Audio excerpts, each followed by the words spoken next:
আজকে আমরা দেখব কিভাবে আমরা মোশন অ্যানিমেশন ব্যাকগ্রাউন্ড আমাদের পাওয়ার পয়েন্টের বিভিন্ন স্লাইডে সেট করতে পারি। দেখুন আমি এখানে কিছু মোশন অ্যানিমেশন সেট করেছি।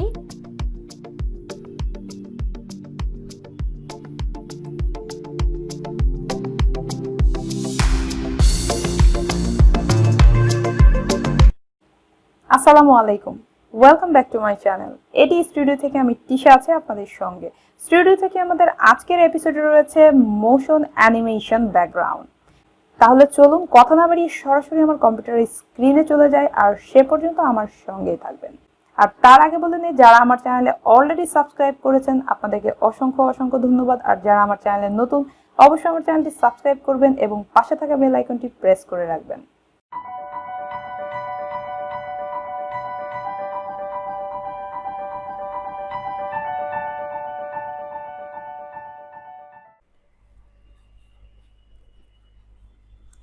আমি এখন একটি নতুন স্লাইড নিয়ে নিচ্ছি এবং এখান থেকে আমি সরাসরি ইনসার্টে চলে যাচ্ছি।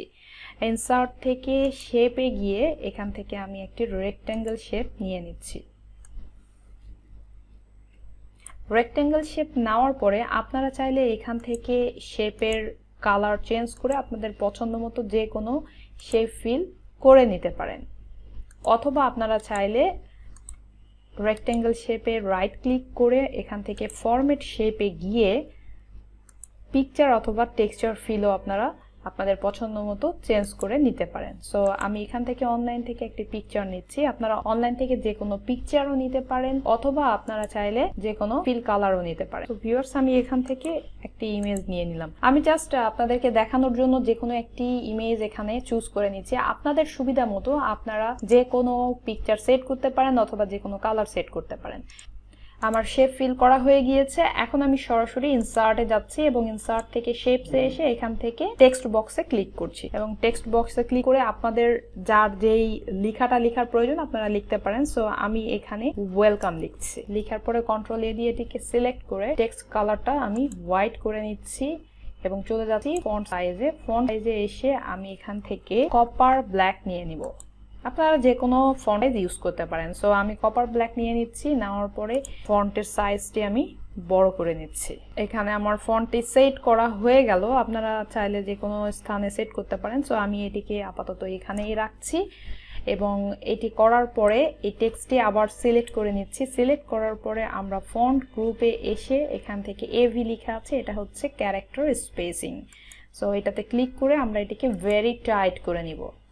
বাস হয়ে গেল আমার টেক্সট সেট করা। প্রথমে আমি শেপটি সিলেক্ট করে নিচ্ছি, তারপরে টেক্সট দুটোই সিলেক্ট করে নিলাম। সিলেক্ট করে নেওয়ার পরে আমি ফরম্যাটে চলে যাচ্ছি এবং ফরম্যাট থেকে মার্জ শেপসে এসে এখান থেকে সাবট্রাক্টে ক্লিক করছি। সাবট্রাক্টে ক্লিক করার ফলে দেখুন একবারে অ্যাডজাস্ট হয়ে গিয়েছে। বাস আমি এখন এটিকে রেখে দিচ্ছি। এরপরে আমি আরও একটি স্লাইড নিয়ে নিচ্ছি। এখন আমি স্লাইডে বেশ কিছু শেপ অ্যাড করব। সো আমি ইনসার্টে চলে যাচ্ছি এবং ইনসার্ট থেকে আমি একটি স্টার শেপ নিচ্ছি। সো বিভিন্ন ধরনের স্টার শেপ রয়েছে, আপনারা চাইলে এখান থেকে বিভিন্ন শেপের ইফেক্টটাও সেট করে নিতে পারেন। সো নেওয়ার পরে এটিকে আমি কন্ট্রোল ডি দিয়ে ডুপ্লিকেট করার পরে এর শেপ ফিল করছি বিভিন্ন কালার দিয়ে। সেম ওয়েতে আপনারা বেশ কিছু স্টার, এখানে স্টার যে নিতে হবে তা নয়, আপনারা চাইলে যে কোনো কালার চুজ করে নিতে পারেন, যে কোনো শেপস নিতে পারেন।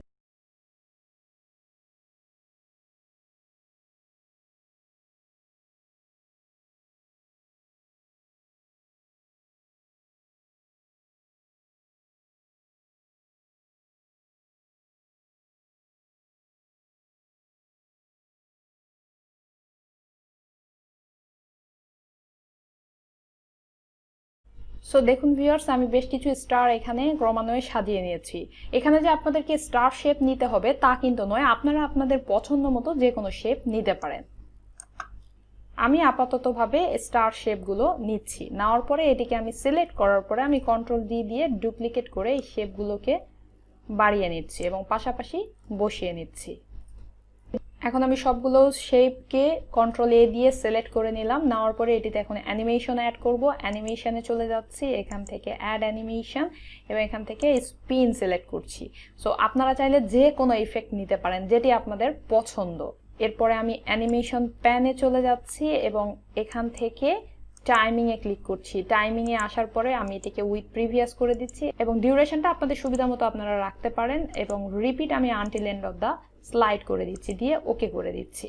সো আপনারা দেখতেই পাচ্ছেন যে আমার স্টারগুলো কিভাবে মুভ করছে। অ্যানিমেশন সেট করা হয়ে গিয়েছে। এখন আমি আমার পূর্বের স্লাইডে চলে যাচ্ছি, যেখানে আমি টেক্সট এবং ইমেজ সেট করেছিলাম। এটিকে আমি জাস্ট সিম্পলি কপি করে নিচ্ছি। কপি করে নিয়ে এসে সেকেন্ড স্লাইডে পেস্ট করব। পেস্ট করার পরে স্টারগুলো আমরা দেখতে পাচ্ছি। এখন আমরা স্লাইড শো মোডে চলে যাব। সো দেখুন ভিউয়ার্স, স্লাইড শো মোডে আসার পরে আপনারা ইজিলি দেখতে পাচ্ছেন যে আমার ওয়েলকাম লেখাটা কত সুন্দর দেখাচ্ছে। সো ভিউয়ার্স, আপনারা চাইলে শুধু এখানে স্টার নয়, বিভিন্ন ধরনের শেপস ইউজ করে বিভিন্ন ধরনের অ্যানিমেশন আপনাদের পছন্দ মতো আপনারা সেট করে নিতে পারেন। সো ভিউয়ার্স, এভাবে আমরা মোশন অ্যানিমেশন গুলোকে ব্যবহার করে আমাদের বিভিন্ন স্লাইডের ব্যাকগ্রাউন্ড গুলোকে আরো বেশি আকর্ষণীয় করতে পারি। শুধু এটাই নয়, আপনারা কিন্তু এই অ্যানিমেশন ব্যাকগ্রাউন্ড গুলোকে অ্যানিমেটেড জিআইএফ এও কনভার্ট করতে পারেন। সো কিভাবে আপনারা এটিকে অ্যানিমেটেড জিআইএফ এ কনভার্ট করবেন, আমার একটি ভিডিও রয়েছে, আমি সেটি ডেসক্রিপশন বক্সের লিংকটি দিয়ে দিব, আপনারা দেখে নেবেন। আমরা চাইলে এই শেপসের পরিবর্তে কিন্তু আমরা অ্যানিমেটেড জিআইএফ দিয়েও এই অ্যানিমেটেড ব্যাকগ্রাউন্ড তৈরি করতে পারি। এখন আমি নতুন একটি স্লাইড নিচ্ছি এবং এই স্লাইডে আমি আপনাদেরকে দেখাবো আমরা চাইলে খুব সহজে ভিডিও অ্যাড করতে পারি। সো সেটি কিভাবে, যেহেতু আমাদের টেক্সট রেডি করা আছে, সরাসরি আমি গুগলে চলে যাচ্ছি এবং এখান থেকে আপনারা দেখতে পাচ্ছেন যে পিক্সাবে থেকে আপনারা বেশ কিছু ছোট ছোট ভিডিও ডাউনলোড করতে পারবেন। লিঙ্কটি আমি ডেসক্রিপশন বক্সে দিয়ে দিব। সো এখান থেকে আমি এই ভিডিওটি ডাউনলোড করে নিচ্ছি এবং এটিকে ডাউনলোড করে নেওয়ার পরে আমি এটিকে পেস্ট করছি। সো দেখুন ভিউয়ার্স, আমার ভিডিওটি এখানে প্লে হচ্ছে। এখন আমি যেটি করব, আমার ভিডিওটি এখানে সেট করার পরে আমি আগেই যে টেক্সটটি রেডি করে রেখেছিলাম সেই টেক্সটে চলে যাচ্ছি এবং টেক্সটটিকে এখান থেকে কপি করার পরে জাস্ট ভিডিওর উপরে পেস্ট করছি। আমি এখন স্লাইড শো মোডে চলে যাচ্ছি। সো ভিউয়ার্স, নিশ্চয়ই আপনারা দেখতে পাচ্ছেন যে আমার ওয়েলকাম মেসেজটা কত সুন্দর দেখাচ্ছে। সো ভিউয়ার্স, আমি আশা করি আপনারা নিশ্চয়ই বুঝতে পারছেন যে কোনো টেক্সটের বিহাইন্ডে কিভাবে আমরা যে কোনো শেপস অথবা যে কোনো ভিডিওকে অ্যানিমেটেড আকারে ব্যবহার করতে পারি। সো ভিউয়ার্স, আমি আশা করি আমার ভিডিওটি আপনাদের ভালো লেগেছে। আর ভিডিওটি যদি ভালো লাগে অবশ্যই লাইক, শেয়ার, কমেন্টস করতে ভুলবেন না। ভালো থাকবেন। আজকে এখানেই শেষ করছি। দেখা হবে অন্য একদিন অন্য একটি ভিডিওতে।